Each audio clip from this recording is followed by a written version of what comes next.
Good evening, everyone. I'm Meteorologist here in Tuttle.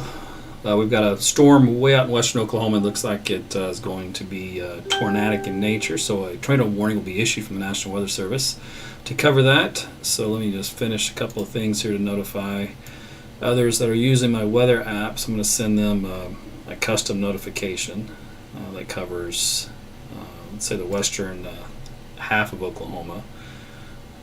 And that way, they will know that we're live. Okay, also on Facebook itself, let me put that up here as well, the link that you can get live notifications. I'm just now going to hit the enter button, so make sure you click on that. That way, when I do go live next time, because I'll probably go on and off here this evening for covering storms, and make sure you hit manage messages when that notification window comes up, and that way you'll know the next time I go live. Okay, so let's go ahead and get to the details. We're out here in western Oklahoma. So this is around Cheyenne. So this is the tornado warning that has just been issued from the National Weather Service. The warning on this is in effect until 8:30. It's a tornado warning for northwestern Roger Mills County and northwestern Beckham County in western Oklahoma. Storm capable of producing a tornado located near Sweetwater, moving northeast at 55. Tornado in ping pong ball size hail is possible. It's radar indicated rotation, by the way. Locations include Cheyenne, Radon, Sweetwater, Crawford, Roll, and Dempsey. All right, so that is the latest on the warning. Max hail size, by the way, within this is about 1.5 inches in diameter. Probability of a tornado, ironically, in the algorithms is only at 4%. Now, you've seen me use these off and on here for a while, so we'll see how well they line up with reality. But what we're looking at here is this little circulation area west of Dempsey.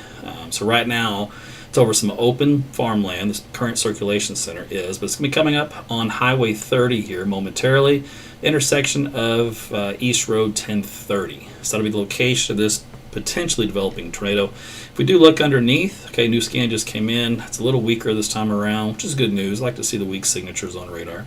It is over some open farmland right now, and some wind turbines. So that's it. There's no farmhouses that so far have been in the path of this particular developing tornadic storms, which is good news. Let's keep it that way.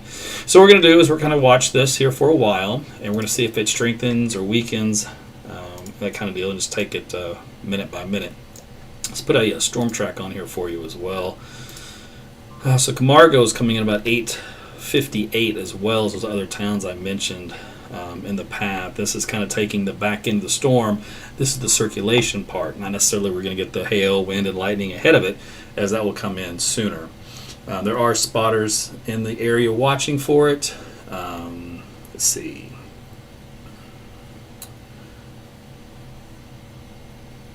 So Weather Service is watching for additional potential QLCS type tornadoes to develop along the leading edge of this line. So we've got some people out there.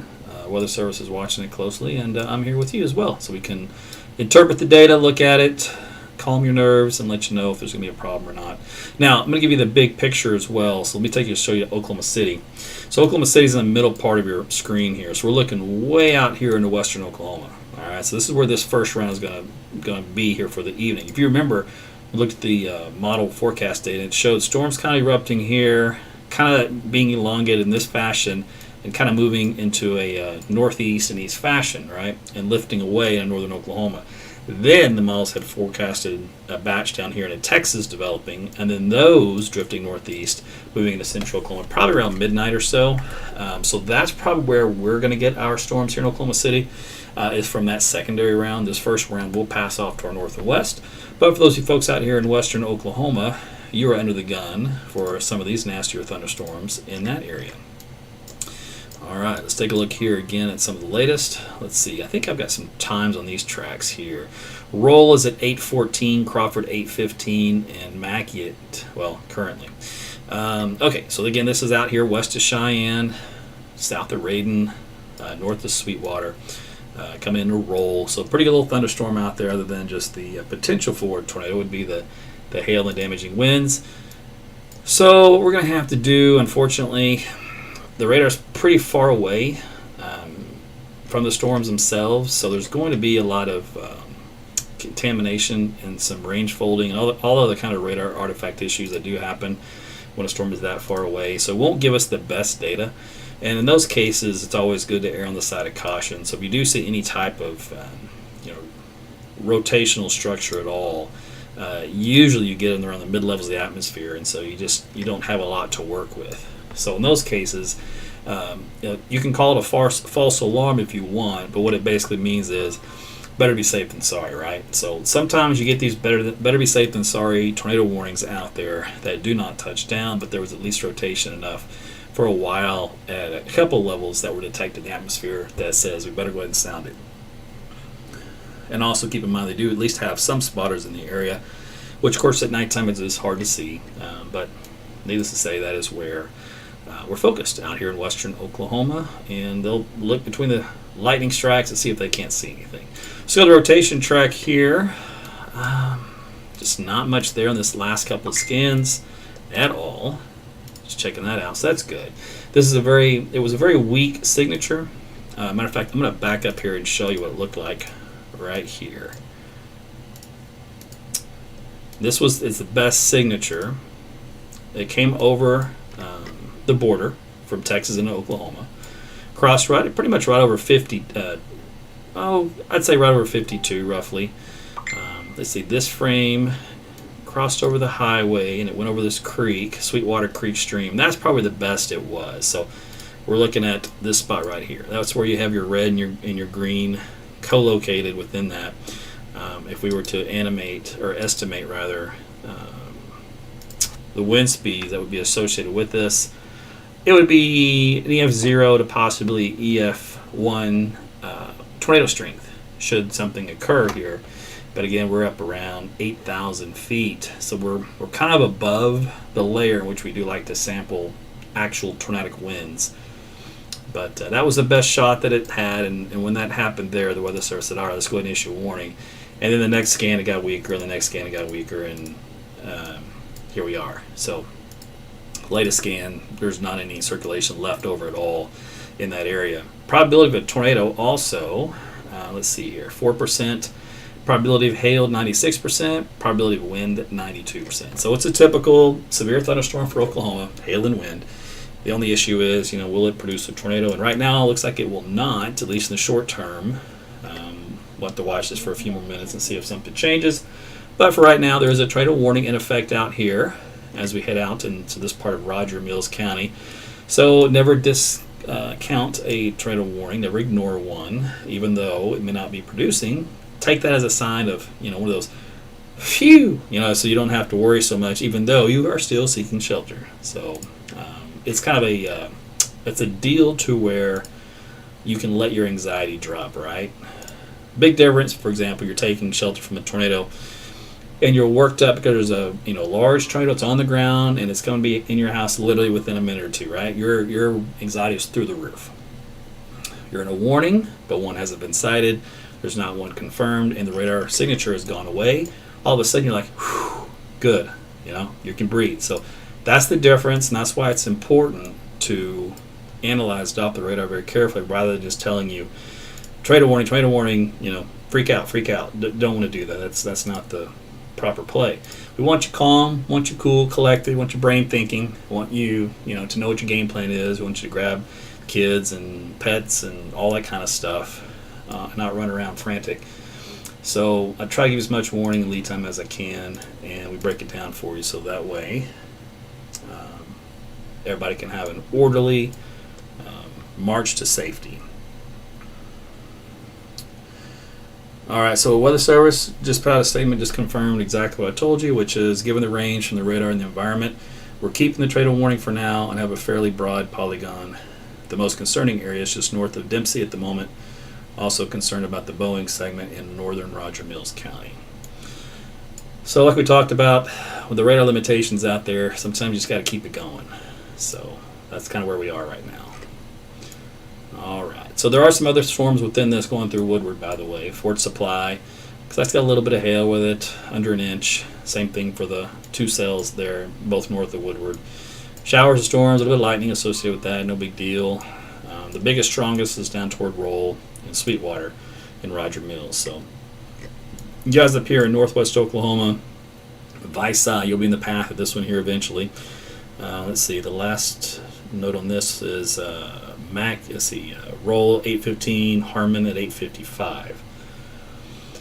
And then you have Visi in the path of that. Then we have Winoka and Alva, Freedom. All you guys up there will be in the path eventually of this line of storms that works its way up to the north. And keep in mind again, if you haven't done so and you're on Facebook, you'd like to get notified when I do go live again, because I'll probably be signing off here soon for this one. If it's not going to produce a tornado, I'm not going to talk about it much longer. But what we'll do is we'll do probably maybe a few cut-ins, if you want to call it, a few live broadcasts throughout the evening to cover any time one does try to become tornadic. Otherwise, if I were to stay on, it's going to be me just hemming and hawing, tap dancing for who knows how long. It could be hours to tell you that there's a thunderstorm. So if you live in Oklahoma, you know what thunderstorms are. All right. So let me see what else I got here for you. Let's get rid of that track. Vice, I mentioned, I didn't give you time, but it looks like about 9:03 is the arrival for that one. And probability of tornado is still around 4%, so very low. Oh, next scan came in 3%. Now, the best way to use this little tool that I've used in the past is a ramping function. Not necessarily the percentage number, but how it ramps up. Say, for example, it goes from a 3 to a 20 to a 40 to a 60. That has more weight bearing than, say, it just has a 60 and it keeps a 60 forever. I'm starting to learn the better way of using this experimental algorithm, and that seems to be a better result than just looking at the probability itself and going, okay, probably have a tornado here, right? Because we had some cases earlier on where we had probabilities of around, I think it was close to 90%, and there was no tornado. So, which is, kind of shocking, right? But this is all experimental stuff, so you kind of have to find out where its strengths and weaknesses are so that you can use that information wisely. And so that's how I kind of figured out how the best way to incorporate this as we discuss this. And we'll see how it does over time. I think last year was the first year I started to use it, and then this year, of course. All right, so back here into Cheyenne, you guys are free and clear so far of the worst of the worst. It's all just to your west by about 3 miles or so. Hail up to about an inch plus in diameter. There's an 1.5 inch size hail there. So that is, of course, a severe thunderstorm. Hail sizes need to be about an inch in diameter or 58 mile per hour winds or greater. That's what we have out here in western Oklahoma. All right, take a look at the wind. So this value here, let's go ahead and plot this on another map for you. Let me switch this over so you can see what I see. You're not going to alias it for me? Oh, you're such a punk. So what happens in the radar is, depending on what program you're using, some programs work better than others, is that there's a table, a range table for velocity data, in other words, the wind data, and it only goes to a certain level due to the Nyquist range. Once it hits that range, the colors go to the back end of the table and start over. Well, smarter algorithms can unfold those colors and keep extending the table further out in time and give you better values. This one, however, is going backwards. So in other words, it peaks at 45, then it turns back over to green. So I have to do some funky math to add it back to it. And on the fly, that's a pain. Let me see what else I can find here.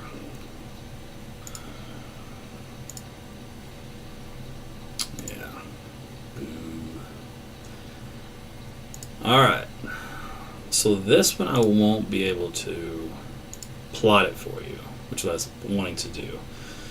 So I'll go back to this one. These brighter white-ish pink areas around 68 miles per hour. That's what I was trying to get to. So it does have a little bit of wind with it on the leading edge here.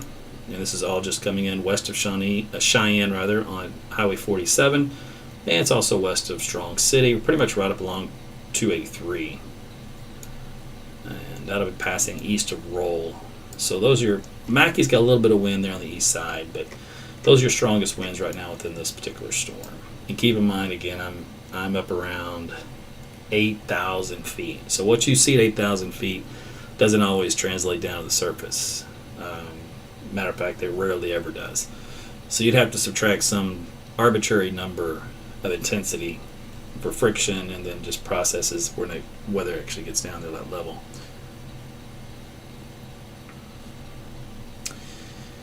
So, matter of fact, Weather Service just talked about that. Continue to watch the area from Cheyenne to Roll. Are signs of a surge rear inflow jet that could enhance potential for damaging wind gusts. The ones we just pointed out to you. Alright, probability of a tornado went up to 9%. Still again a tornado warning, so remain in your shelters. If you have gotten an alert either from my weather app or another one, or if you got your NOAA weather radio's gone off, or you're just happy watching TV and you go, hey, I know I'm in the polygon, right? Polygon is this shape, red outline shape you see on the screen. That's a polygon. And you're wondering, why is it so weirdly configured, and why is it not a straight line, etc., etc. It all has to do with county lines and the way that they're positioned, rivers, etc. It has to do with potential movement of how far a storm can move if it's not a consistent path, and or the area of rotation within that may move around.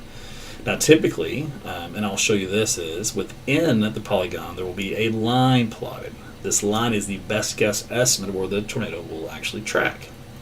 So as you can see, the tornado track was expected to be along this line, but the polygon is way out here to cover all these extra space. That's a lot of extra miles. So you can be in a tornado warning over here, you'll never see it. You can be a tornado warning over here, you'll never see it. Over here, you won't see it, right? Over here, you won't see it. But if you live along this line in the middle, odds are you're probably going to see it. So sometimes when you get into these warnings, the information I can give you also help you breathe a little better if you realize you're, like, say, over here on Highway 33 and North Road 1780. Technically, you're in the tornado warning, but you're nowhere near the area of circulation. So even though you're seeking shelter like you should, you can at least breathe easy and go, hey, whew, I don't have to worry about this one. It's all just to our south and east, right? But you stay there because it's prudent and you're supposed to. And then when it passes, you can come out. Or the warning expires or is canceled. That kind of deal. Alright, probability of hail courses up there along with wind. Tornado hanging about 8% probability, so low. Still got some good areas of wind here within this. I'm still seeing estimates close to 70 miles per hour at 8,000 feet aloft. Let's go take another look here. This radar is at 12,000 feet. Good grief, man. Trust me, as a radar meteorologist, you cringe at the height of the beam. That just doesn't give you a lot of value at the lowest levels, which is where we all live, right? You're sampling a storm in the middle. Well, you need to be sampling at the lower levels. Otherwise, you really don't know what's happening down there. You have to do a lot of guesswork and infer a lot of things, and extrapolate, interpolate, all kinds of eights, and try to figure this out. All right, and then we have algorithms to try to do that for us as well. Okay, so let me see here what we're going to do. Let's see what we got. I'm going to flip this back over.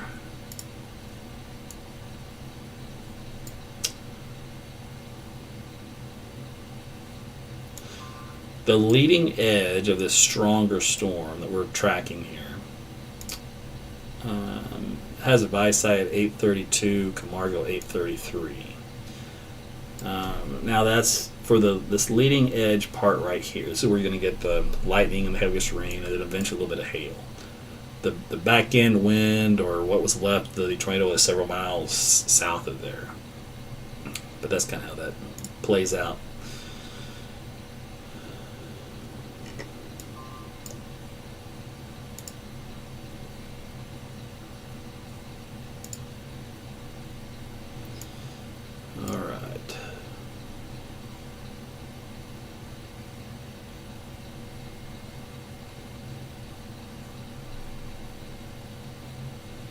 Let's take a look aloft and see what this looks like while I'm here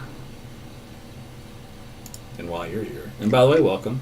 Please like and share this video. Tell your friends and family that you can get live severe weather coverage for tornadic storms in Oklahoma and surrounding areas. Sometimes I cover Arkansas, Missouri, Kansas, and North Texas. Just kind of depends, but I do focus on the body of Oklahoma for the most part.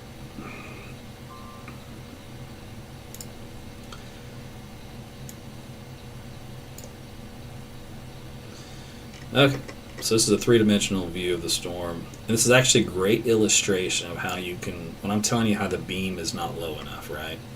I'm going to tell you exactly what that looks like. Okay, so in the background here, you see a range that says 10,000 feet, 20,000 feet, 30, 40. So the storm's about 50,000 feet tall.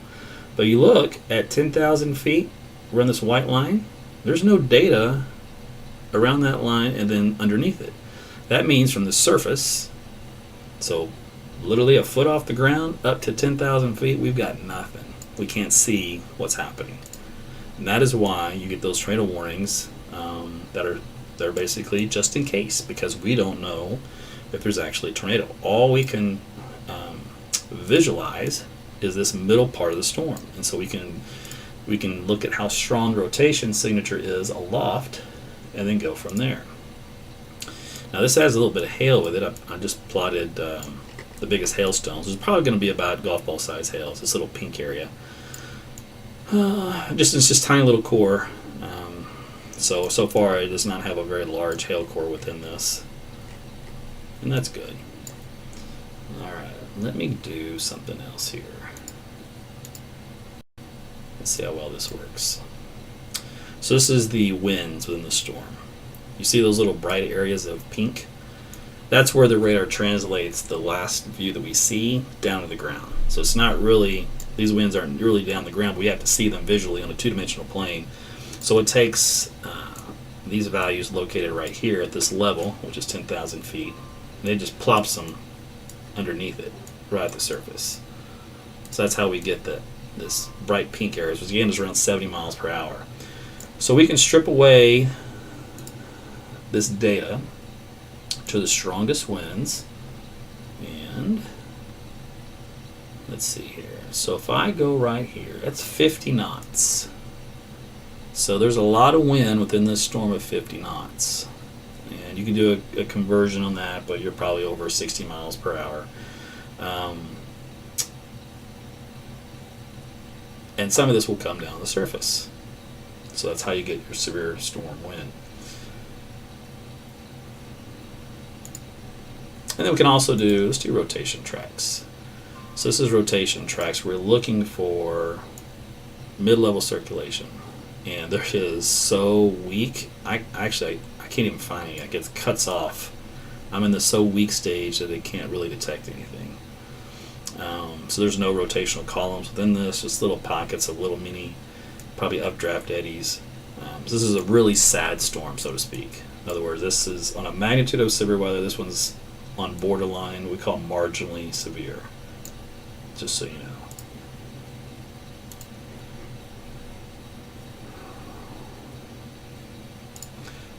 And a lot of times you'll hear talk, that's a big storm, that's a strong storm, this is a nasty storm. And storm by definition, in my opinion, is strong. It can be nasty if it has some damaging wind with it or some hail. But it's always going to have the same elements: lightning, heavy rain, and then the magnitude changes. You could have some brief flash flooding. You could have some hail that exceeds severe weather size, so that's about 1 inch in diameter or greater.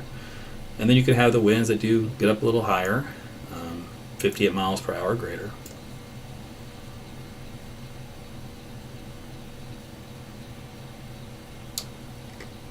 Otherwise,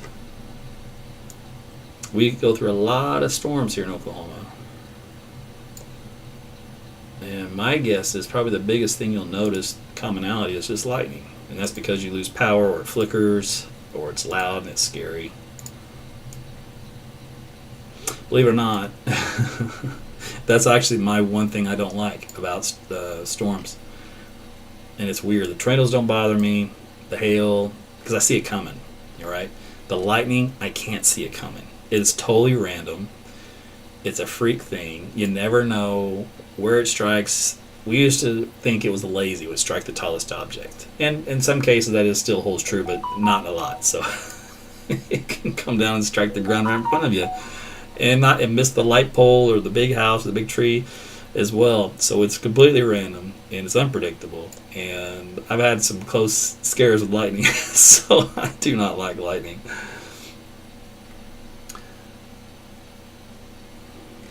Anyway, so we're looking again at the that little patch of hail right here, which is over to some creek beds and open land. Let's see here.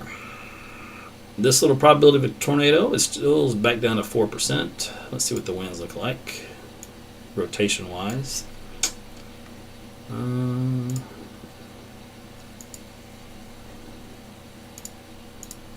So there's a little something here, and I mean little. Like it's almost not even worth discussing, but there's a little rotation within this pocket here. This where you see this green and this pink side by side, and if you look underneath it, where is it? Western Oklahoma farmland. All right, so no houses or anything. Just looks like some work site pads out here, and that could be for dumping or transporting or hauling, whatever. I don't know, so I'm not even going to speculate, but probably has something to do with wheat or corn, grain, who knows. All right, so that right there is the storm. Hail size up to about 1.13 inches to be exact. So that's the size of the hail out there. All right, if you notice, I've been anchoring over western Oklahoma, and there's a reason for that. There's nothing happening in Oklahoma City. If you're using my weather app, AT's Weather to Go, I did send you an alert that I was broadcasting live in case you're interested, so that you would know what was going on. But we're looking for our round that will affect us to continue to build down here. This is in northwest Texas. It's around Guthrie, and that's not Guthrie, Oklahoma. That is Guthrie, Texas. So this little batch of storms here will quickly develop, roll through Ford County, Hardeman County, up here in Texas, and then cross over into southwest Oklahoma. So if you live in Jackson County, Tillman, Frederick, Tipton, Altus, Granville, Walters, Geronimo, Lawton, Cache, Snyder, you're all going to be getting some storms here, and it's probably going to take a couple of hours. So what's that, 8:30, 9:30, 10:30? So maybe about 10:30 is when this will start to move into that area, and that add another 2 hours to that, 11:30, 12:30 to get here in the Oklahoma City metro area. And we'll see what time or what those storms will have with them at that time. So Weather Service, just a reminder, this tornado warning is set to expire at 8:30, and they do not plan on reissuing the warning just because there hasn't been anything, even mid-levels for rotation. And you got to at least have mid-level rotation signature of something when you're talking about more of a classic structure. Usually these QLCS spin-ups, sometimes those don't have to have a strong mid-level feature of 12 to 15,000 feet. They're more of a lower level deal. So those won't be detected, but those will barely be detected by radar anyway, much less at this distance, almost next to zero. They're too far away, they're too small. They just can't be seen. But for the bigger ones, or the ones that are produced with more of a mesocyclone type element, if there's no signature or signal at that height, then there's nothing down below. But it does have a little wind with it, like I talked about. All these little pink areas are up around 68 miles per hour. Let's see if this guy flipped over so I can show you the wind here. What's wrong one? Nope. Let's see.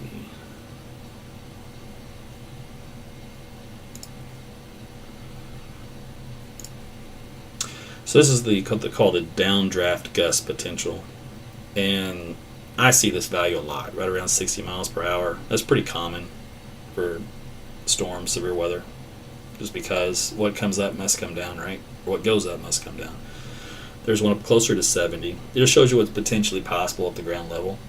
So that kind of fits with what we've got. We did, looks like, have a wind report in here. A hail report, 1 inch in diameter, so official hail report there. Let's see. Let's check a couple of things I can do for you while I got you here. And while I'm here, let's take a look at soundings.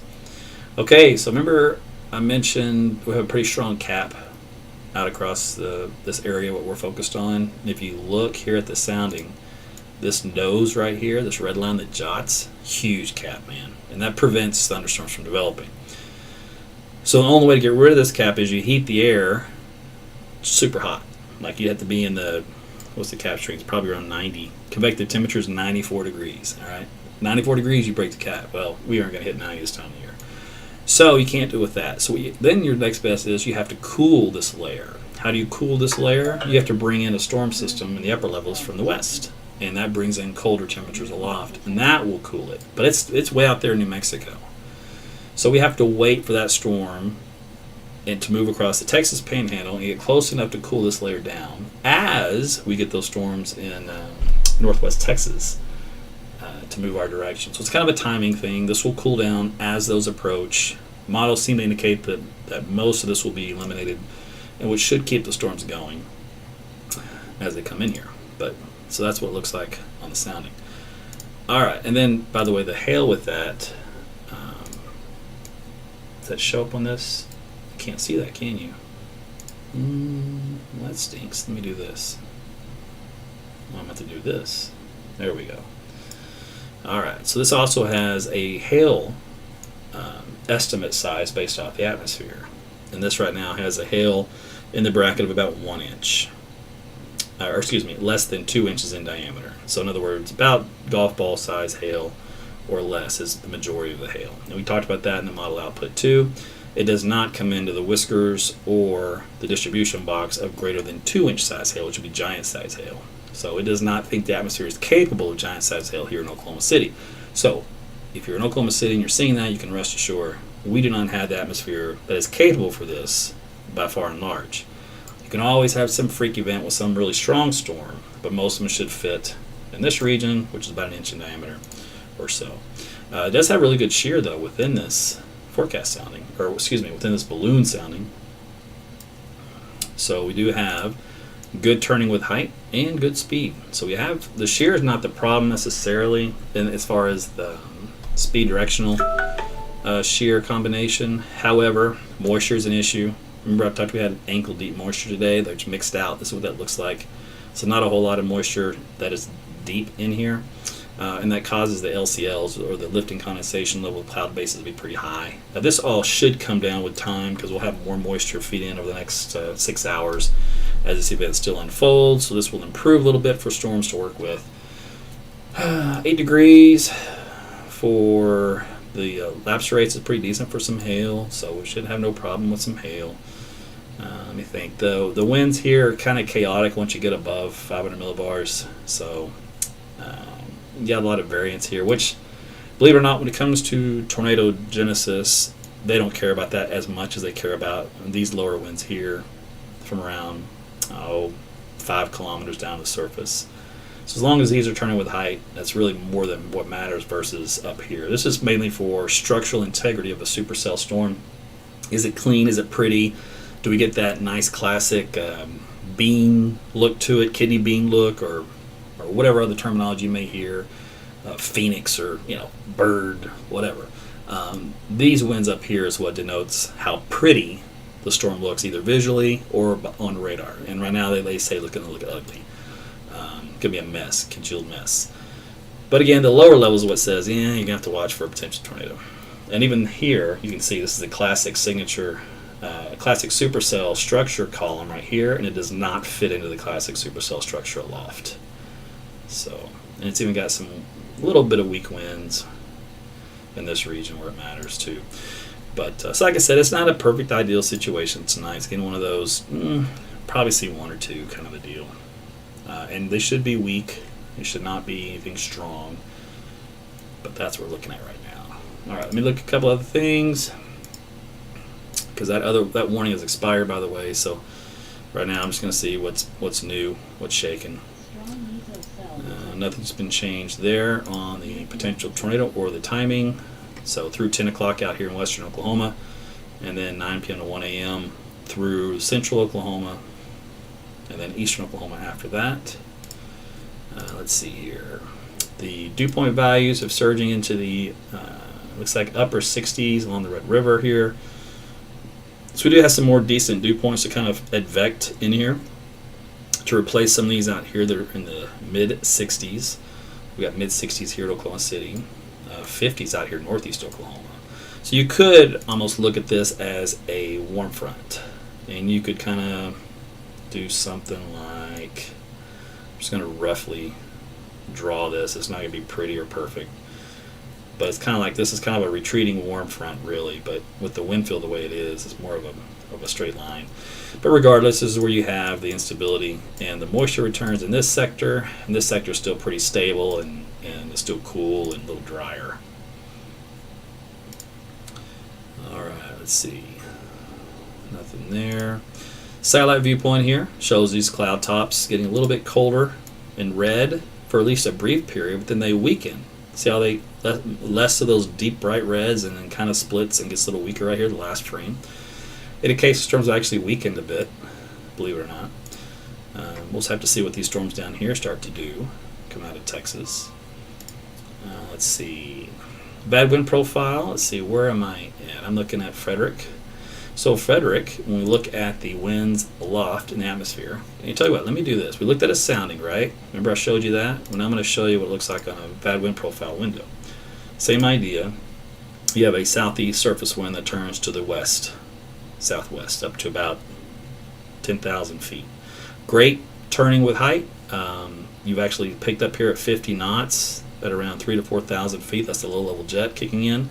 So all in all, not bad for trying to produce a tornado. So the atmosphere seems to be in a good spot for that. And we can look at that also on what we call a hodograph, which is another representation of the same data. But basically what you want is something that kind of curls like this, in this fashion. And sometimes they aren't exactly pretty and clean, but it's the general picture of what counts. And when it does happen, then you'll watch the wind with height combination as to whether or not it's a classic supercell or at least potential for a tornado. And this is kind of split. Doesn't have the upper levels so pretty like we talked about earlier, but the low levels are where they need to be. All this tells you is it's not perfect or ideal. It's a lot more difficult to get a tornado. But that's what it is. Let's refresh this. It just said old data. Don't use this. Alright, so we're looking at potential for tornadoes. We're looking at the indices. In other words, the composites of data in the atmosphere. A significant tornado, the highest, believe it or not, circles of influence would be out here in western Oklahoma, little spot down here in southern Oklahoma. But of course there's no storms down here, so it doesn't matter.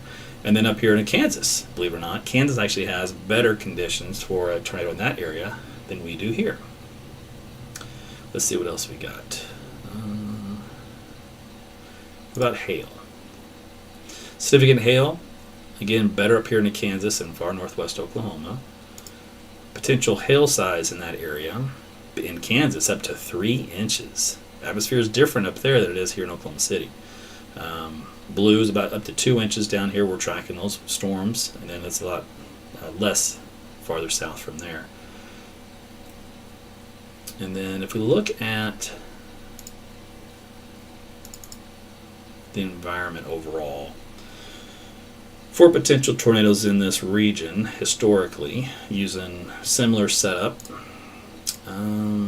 it does match up with the STP and the supercell and the Cape and the shear, effective helicity, and lifting condensation level.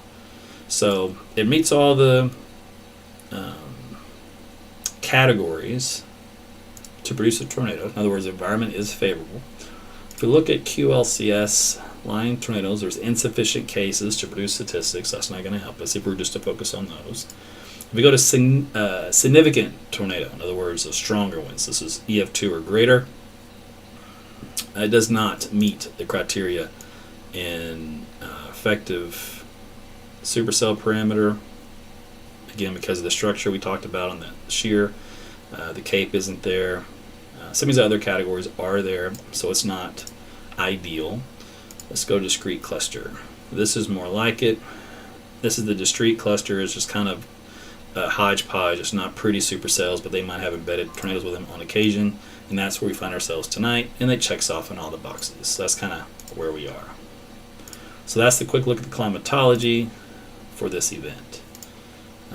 Let's see, what do we got here? Let's refresh this. So the new data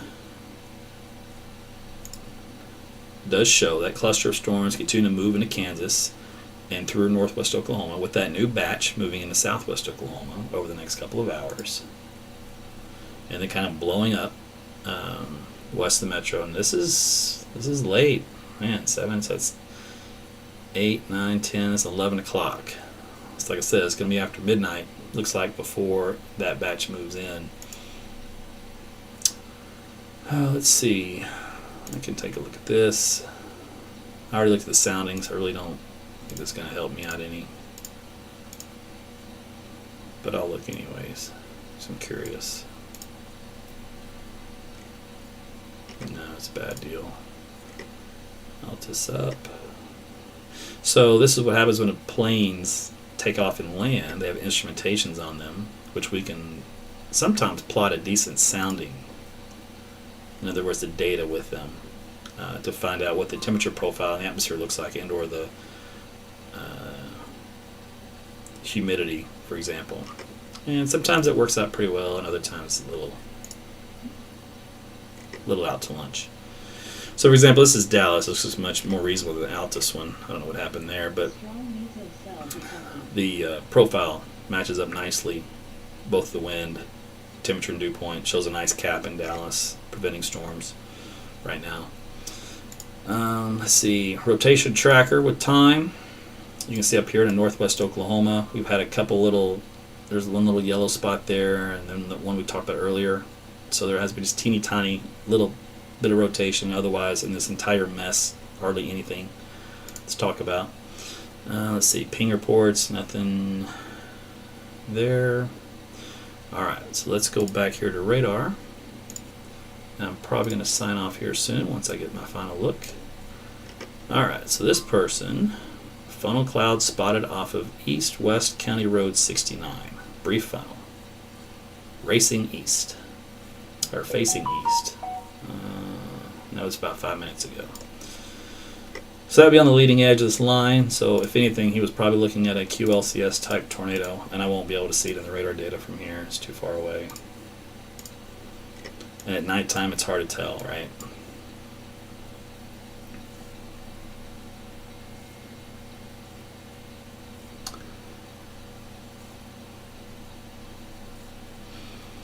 Alright, let's see what the wind looks like here. Oh, it's horrible. Alright, I'm going to go up here, another radar. Maybe we get better data up here. Fingers crossed. Nope. Oh. I really detest this part of Oklahoma. I feel for you guys out here. You have no decent coverage for storms. It's just, we just don't have that ability. It's frustrating. So the warnings are going to continue for what we've seen so far, which is probably pockets of some wind up to around 60 miles per hour or so. Let's see here. I believe, let's see, they're going to keep severe thunderstorm warnings going with an emphasis on damaging winds. They're also going to put in the wording of tornado as possible for brief transient circulations, aka QLCS type leading edge type deals, because they may come quick and not get detected, or they might be missed. Let's see here. So these blue areas, 88 miles per hour at 9,000 feet elevation. This one's 86 at 10,000 feet. So the winds have come up a little bit at that level. So around Visay, you guys are probably going to have some good strong winds there, at least 60 miles per hour. That's the best we got for you until we can get a surface observation to verify. But probability of hail and wind is up around the upper 80s.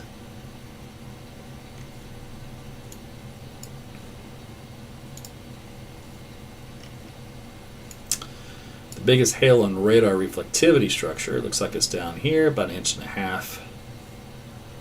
And that's west of Bleedy. This is the middle of nowhere. Good place for it. Literally in the middle of nowhere. Alright.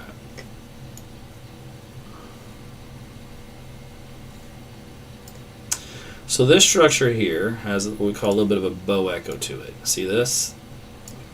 That usually means a rear inflow jet is kicking out like so. That indicates damaging winds. That's usually straight line damaging winds. Just so you know. And then with that, then you get your velocity data, which looks like this. And so you get this leading edge here, this blue color, which is those 80 mile per hour winds that come out. Now, some of this will make it to the surface, but they'll be less in magnitude than 86. But that's what happens. Let's take a look at see if I can get this thing to work. We're going to switch radar sites. Fingers crossed.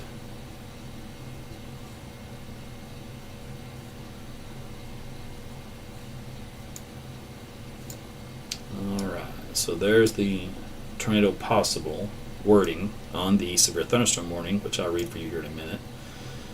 And those winds are folded over. So we'll have to unfold those on the fly. But we got Moreland at 8:58, Freedom at 9:01. This will take it into Kansas probably by the time we get to 10 o'clock. So they're moving pretty quick. Alright. So we got that out of the way. Now let's take a look what we got here. Okay. So the wind goes up to 60 miles per hour, right? Then we go into this pink color. And the pink color goes from 60 down to 40. Looks like 44. Is that the lowest? What about down here? Oh, there's one of 40. Alright. So this is just the max, right? So our scale ends at 60, and then it restarts over at 60 and goes to 40. So that's a difference of 20. So you add 20 to 60 and you get 80 miles per hour. And that's how you do range folding, unfolding on the fly. And if you look here, the radar just finally did what I've been asking it to do, which is do it for me. So it just transferred all over to one color, and now we get it. So here's this worst wind here, 92 miles per hour. A lot of 80s in here. There's a lot of 70s. So 70 to 80 to 90 mile per hour winds. By side, Sharon, Mutual. Now again, though, caveat. Let me look at the height on this. This is at 8,000 feet elevation. So it will not be that strong at the surface. It's just that it's that strong at 8,000 feet, but no one lives at 8,000 feet. Thank goodness. So you say, well, how much do you subtract? It's tough. A general rule of thumb is like 10%, right? So at least you can knock off almost 10 miles per hour off of this, and then if you do that, that's still 66, in that case. But if there's no hard evidence until we can get a Mesonet or some other surface observation point that tells us what that is. Up north, where it's not so strong in the data, wind damage, lawn furniture, trash cans displaced. That's a ping report. So you can do ping reports, just so you know. You just sign up. You go to, let me see, where is my ping? Ping, ping, ping. This guy here. So you go to mping. Just Google mping. And that'll take you to OU. And you can sign up, get an account, and then you can report what you see as it happens. And let's see here. This is where do I want my display here. So you can report all kinds of stuff. These little triangles are lawn furniture, trash cans displaced. But you can report rain, sleet, snow, freezing rain. Really helpful in the wintertime, by the way. You can report 1-inch tree limbs broken, shingles blown off, 3-inch tree limbs, trees uprooted or snapped, home buildings destroyed, river creek overflowing, street flooding, mudslide, dense fog, all kinds of stuff. This ping program is really cool. So if you'd like to sign up for that, be like your own little weather watcher for your area, you can report these events. So you just go to MP and sign up. All right. Let's go to this rotation tracker here.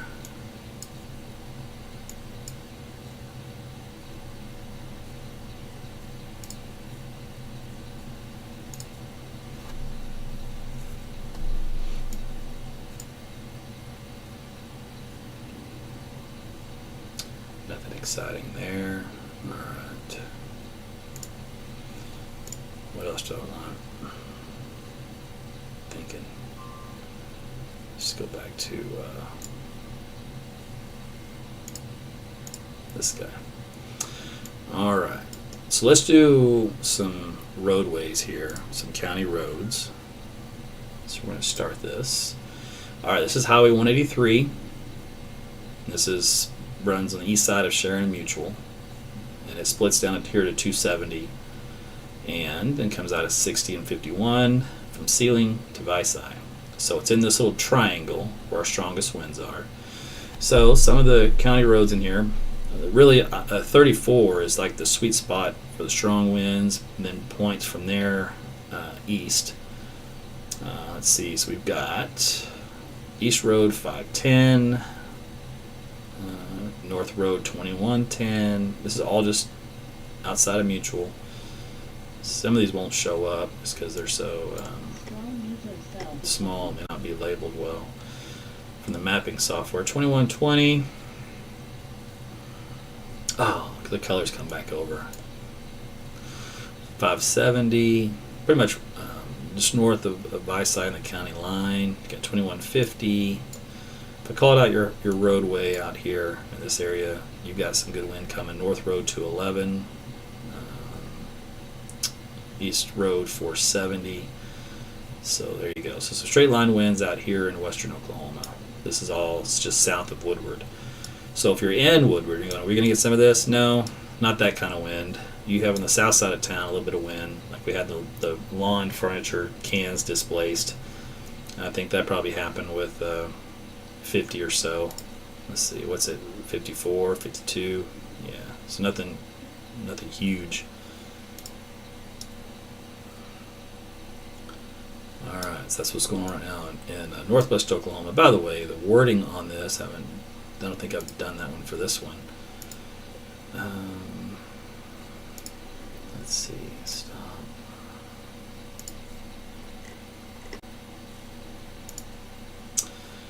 So severe thunderstorming until 9:30 out here, moving northeast at 37 degrees, moving at 35 miles per hour. And the tornado possible tag is just in case there's little spin ups on leading edge, what we call QLCS type tornadoes. QLCS stands for quasi-linear convective system. It's a fancy terminology which means typically baby tornadoes, as I like to call them. Usually weak, very small, very short-lived. But they do happen. So here's a new update just came in. See a little icon here. Tornado on the ground. I'm facing north on Broadway Street. Tornado's moving northeast. So this is in Camargo. Now if you look here, there's no velocity data to go with this. So we won't be able to take his report and verify it through Doppler radar. We just have to take his word for it at nighttime that he does see something. So if that's the case, they need to be in your shelters for a potential tornado north of the town of Camargo. He's facing north on Broadway Street. It's moving northeast away from him.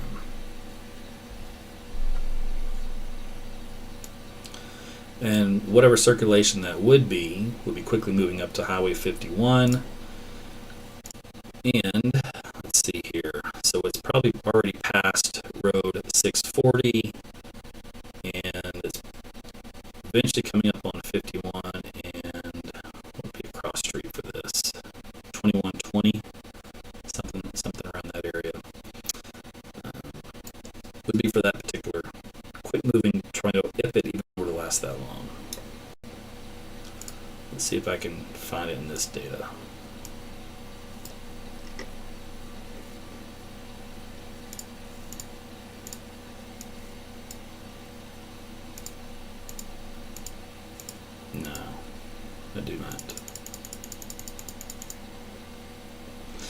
So, if there was indeed one, that's the kind it would have been.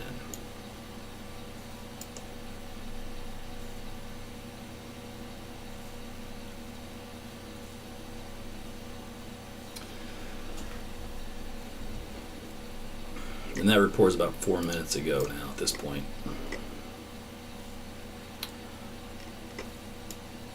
So the blue area still indicates some pretty strong winds. Up here around 8,000 plus feet, getting close to 90 miles per hour. So nothing's changed there. When this storm gets closer to the radar over here, which is, how far away is this? 60 miles. Too far away.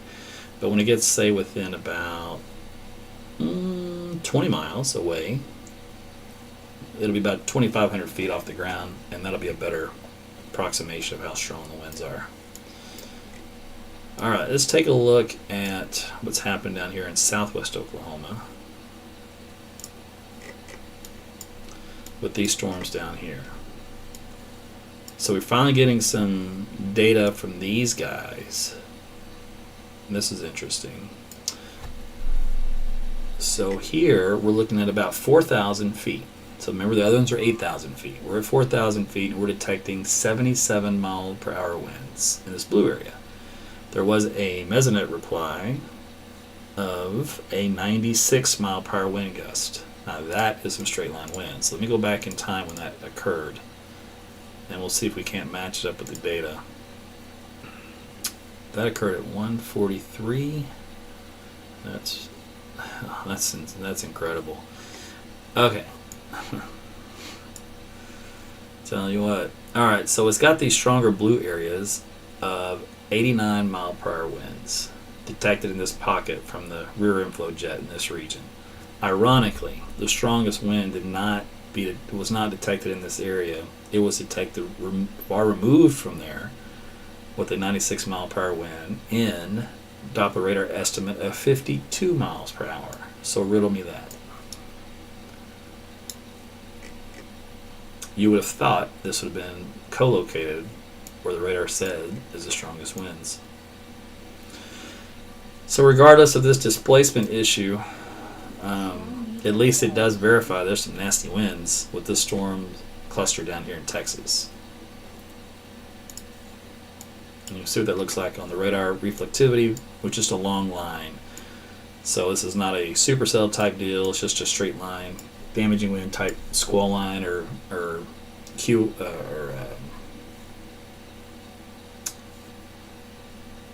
line echo wave pattern is another way you can call it. These are all just fancy weather terms that we use that really mean that this is a strong line of storms. Alright, so this will continue to develop and move here into southwest Oklahoma again over the next couple of hours, and then we'll go from there.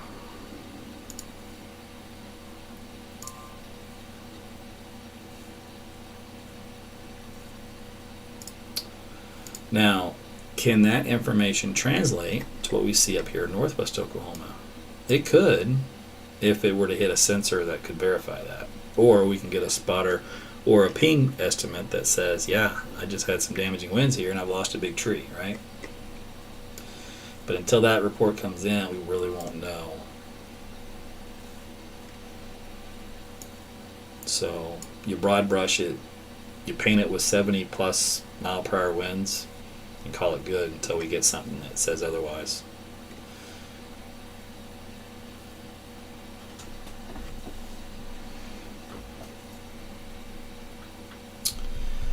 Let's see, it's about 9 o'clock.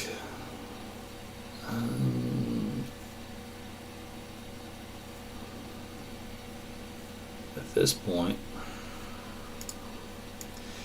the hail, by the way, has gone up a little bit, 2 inches in diameter. And it's in this little area, North Road 200, or the 2000, and East Road 720, west of Camargo, west of Trail, by about, oh, good grief, 15 miles. Right on the county line, looks like. Coming into the Tri-County split. between Roger Mills, Dewey, and Ellis. That's where that hail's going to travel across.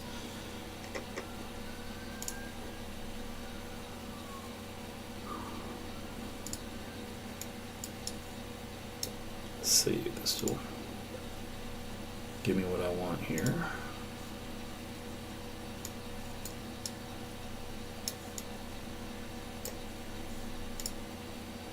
So there you go, about 2 inches.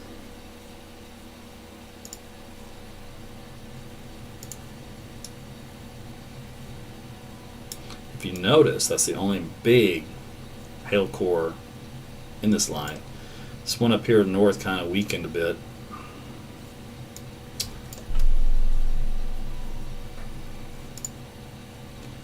Let's see what else we got with this. Anything?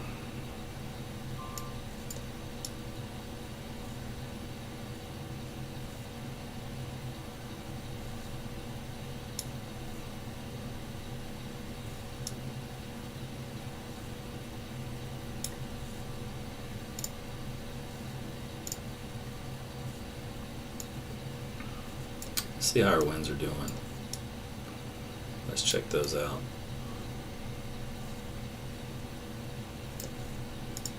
So from around Freedom, let's see, 40 to 50 to 60 miles per hour. These little hot spots are 63, 65 between you, Quinlan, down here between you and Woodward. We now go up to 70, and we're still in the 70s. Oh, there's a brief 80. And again, you have to take at least 10% off this value.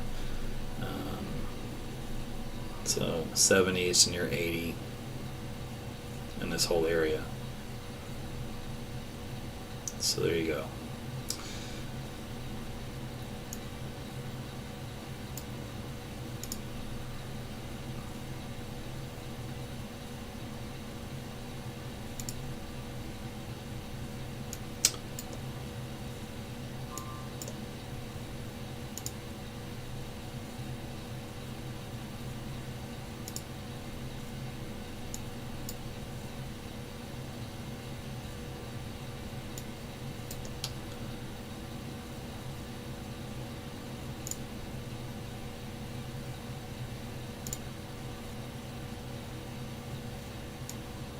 It's a nice, pretty purple. I don't know what that is.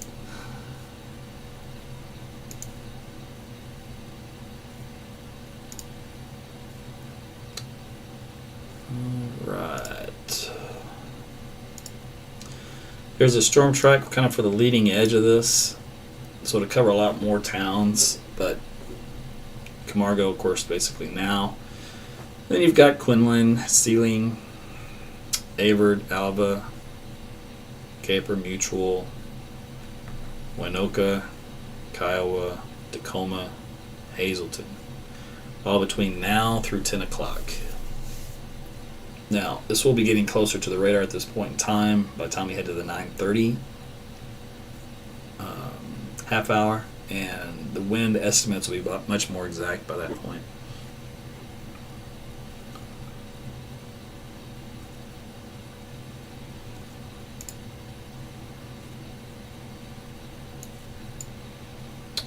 Alright, let me go back down to here.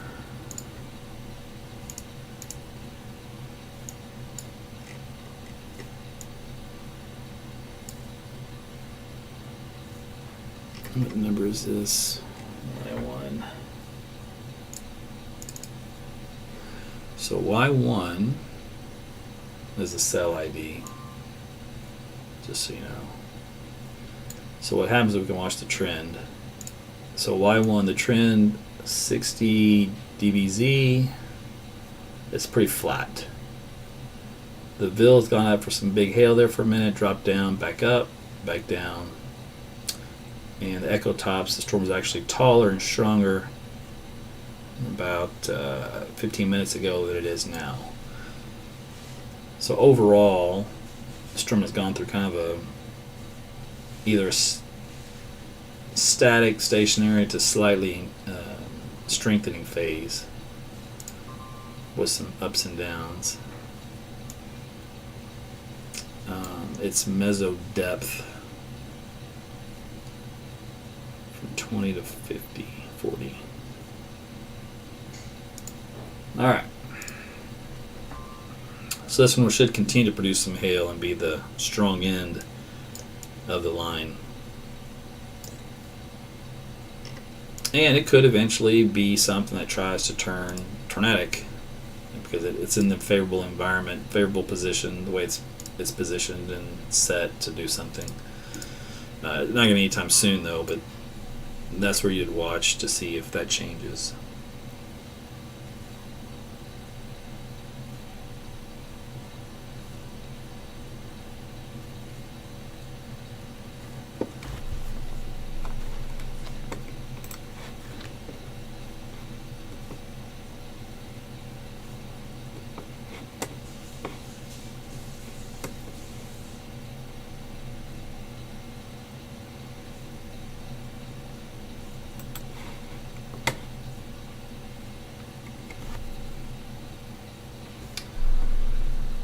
Okay,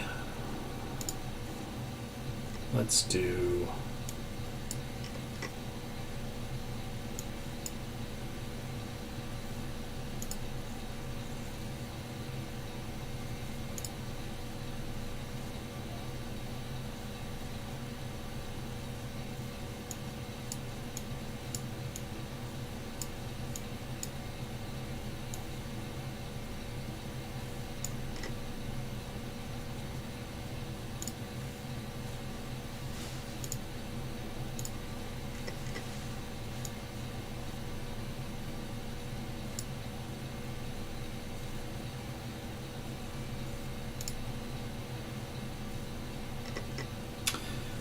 nice little batch of wind here, Moreland. This is going to be around 5,000 feet, estimated at 82 miles per hour.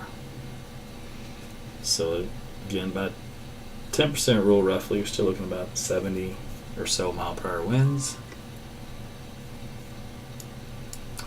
Same thing for any of these little areas in blue.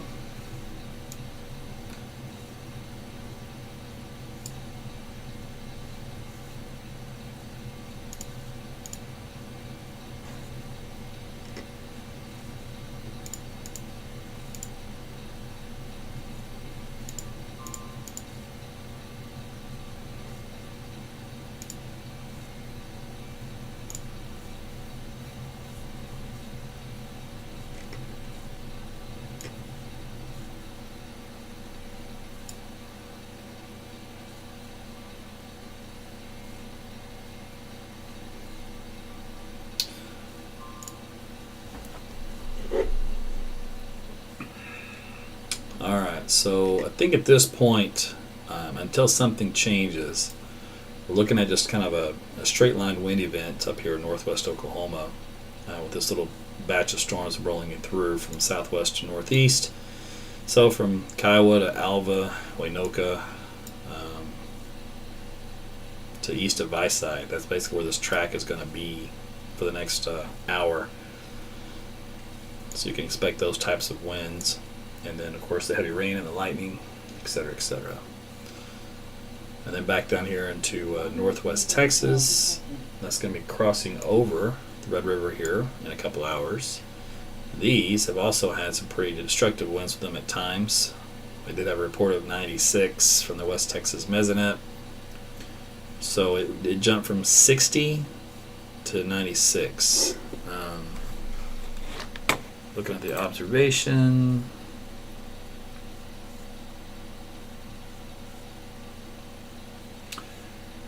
Either the sensor is in error or it's legit, so you have to assume it's legit. So some pretty good winds coming out of that for Crowell, so you'll need to be aware. That kind of straight line winds obviously can do some damage, as you guys know if you live in southern Oklahoma City. You guys got a little sample of what that was like last week, so it can happen. Alright, I believe that's everything I want to talk about for right now.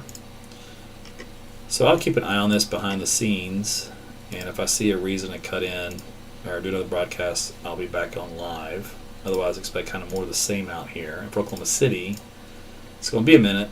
So this first wave is moving off to our northwest. We'll have to wait for the secondary wave to come in, and That's not going to be till probably after midnight. But you guys up here in northwest Oklahoma can expect still more of the same, straight line winds, all that kind of stuff. So thanks for watching. If you missed it and you're on Facebook, you know, get live. The next time I go live, I'll send you a direct message. You can sign up for that. Let me post that link here real quick. That way if you did miss it, because it probably got buried and everything.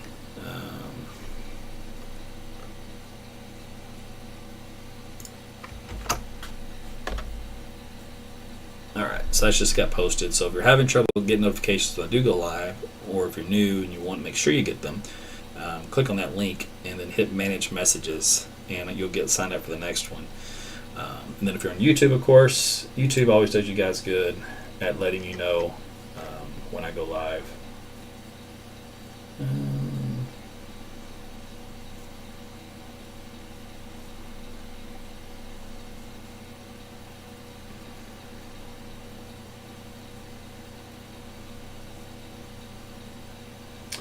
So you guys are asking questions from different areas. In southwest Oklahoma, you're just going to have to wait, man. A couple hours is when all that stuff will be rolling through. So probably a little wind and hail at this point in time. It looks like the type of tornadoes we're going to get tonight, if they even occur, are going to be the QLCS types, which is the leading edge, transient, small, weak, lasts for a minute or two, then gone. Very hard to find, very hard to predict, that kind of deal. Page I see for Blanchard. Again, that's not until after midnight, but more of the same, exact same things I talked about. Lightning, a little bit of hail, a little bit of wind, and we'll watch for a QLCS type of tornado. So I'll keep my eye on it, and then we'll go from there. All right, guys, again, thanks for watching, and I will see you on the next live. All right, be safe.